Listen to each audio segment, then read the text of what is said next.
Hello readers, I'm Jessie Quinn from Cup of Books, and today I'm reviewing Adaptation by Malinda Lo.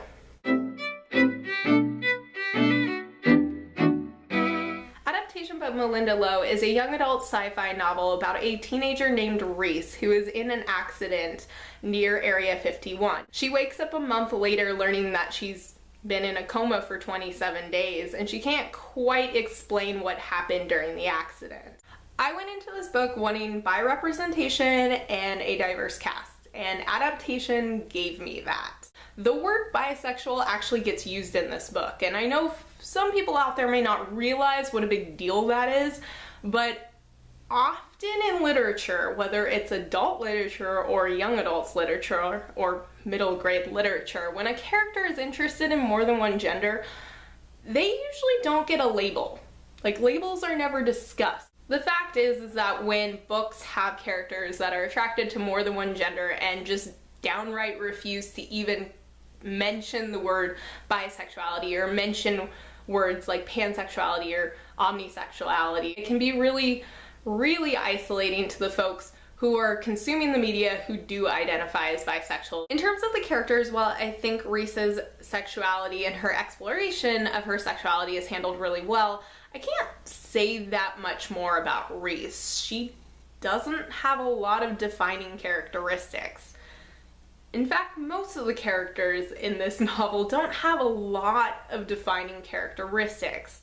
I think Reese's best friend is actually handled the best and given the most personality, except it's about Reese, and it would have been nice to, know more about Reese. After a really engaging and thrilling opening, the plot just sort of slows down when Reese returns to her life in San Francisco. Now, the pacing works itself out towards the end, and I personally was very, very invested in what was happening to these characters, but that doesn't really make up for the fact that it was quite slow in the middle. Having read some of Malinda Lo's other books, I will say that the writing is not her best in this one. It does the job, it moves the plot forward, but it's not very interesting stylistically. There's a lot of sci-fi cliches in this one that even as someone who doesn't really watch or read a lot of sci-fi, I knew they were cliches. Adaptation is a book that I think can be incredibly compelling and really fulfilling, or incredibly disappointing depending on what you want out of it. If you're looking for a sci-fi thriller, if you're looking for a book about sci-fi conspiracies, this probably won't live up to your expectations.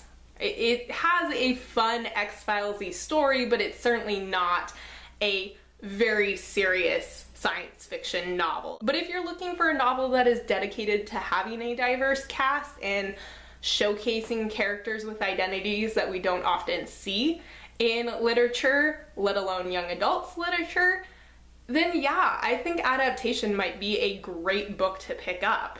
Kira from FangirlFlails actually read this book around the same time I read it and already posted a review. I highly recommend checking that review out. In many ways, Kira's a lot more eloquent about her thoughts than I am. I gave Adaptation 3 stars out of 5 because while I really, really liked this one, it is flawed. However, I will be picking up the sequel, and I think that speaks volumes to how much I enjoyed this one regardless of its flaws, because I don't pick up sequels. Can we just appreciate how awkward this handle is? I love this mug, but it is so difficult to fill one.